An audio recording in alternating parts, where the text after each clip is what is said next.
Microsoft and GM deal means your next car might talk, lie, gaslight, and manipulate you. ChatGPT is going to be in everything, says automaker. I believe that. They're already cutting deals. Microsoft's only going to supercharge that adoption. Thanks to a partnership struck with Microsoft in 2021 on the commercialization of self-driving vehicles, General Motors is working to bring a ChatGPT-like voice assistant to its cars, considering some of the dark and twisted behavior displayed by OpenAI technology during tests of its upcoming Bing search engine integration. We have to assume it has no part to play in the self-driving portion of GM's plans. Otherwise, we fear passengers could find themselves self-driven off a cliff. A little humor there. Little human humor. Human and humor. Just H-U-M. Interesting language. There's definitely not a mistake. Humor is complicated. It's very...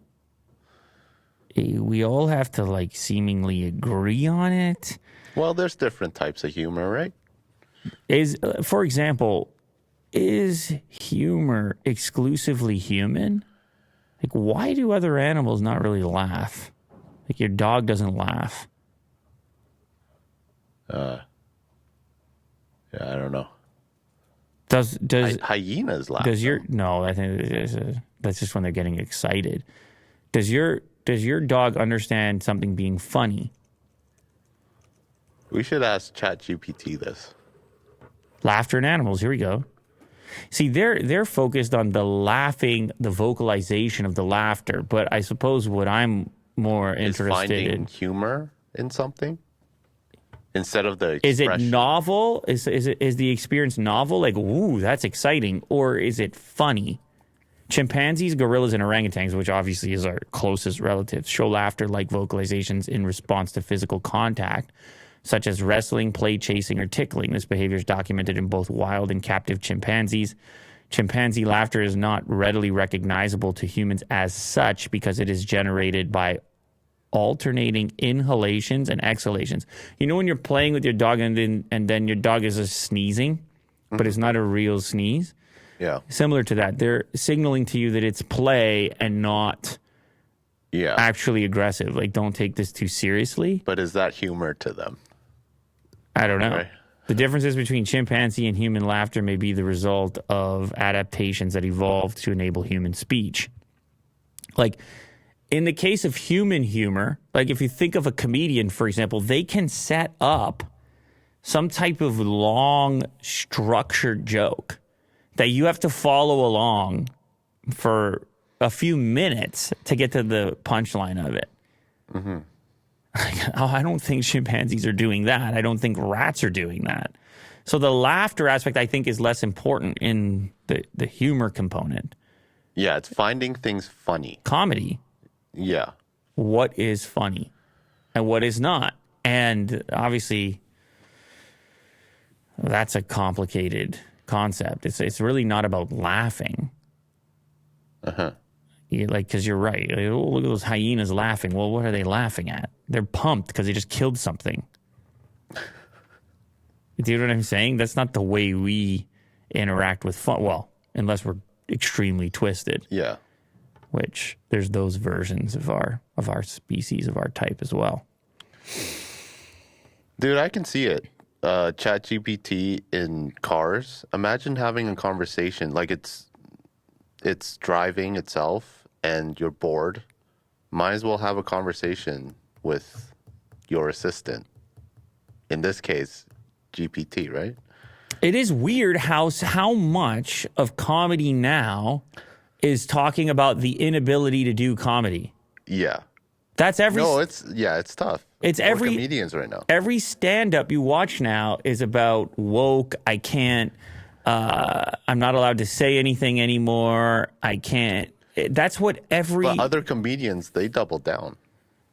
They go for the... jugular. I know, but it's so self-reflective. It's always talking about social media. Uh-huh. It seems it's always... Well, it's culture, right? I know. And it's hard to detach it, but it's very glancing back at oneself in the mirror, really. And that's an interesting one. Yeah. I mean, this story only reminded me of you because you talk to the assistant while you're driving, asking questions and such. I think in this case, it's just going to be more conversational. You know? Listen, I think in the car is one of the places where the adoption for voice assistant in general is going to accelerate. That's a place where other forms of input are really hard and not really natural, like taking your eyes off the road and doing something else you want to. Mm-hmm. So it's more engaging if it's just voice. It really helps, I think, train you as the user to possibly use it in other aspects of your life. Where you may have other inputs, but then you get really, because it's also about training people to use technology in these ways. And you can give all these features out there, but people are obviously creatures of habit. And if they've used their keyboard as an input for as long as they have, that's going to be the natural thing to reach for. Whereas if you have some next generation where voices has gotten a lot better and they're capable of manipulating it well, and they end up trained in that fashion, then you can see the adoption accelerate. And different characters. Like you can talk to, Elon Musk chatbot or,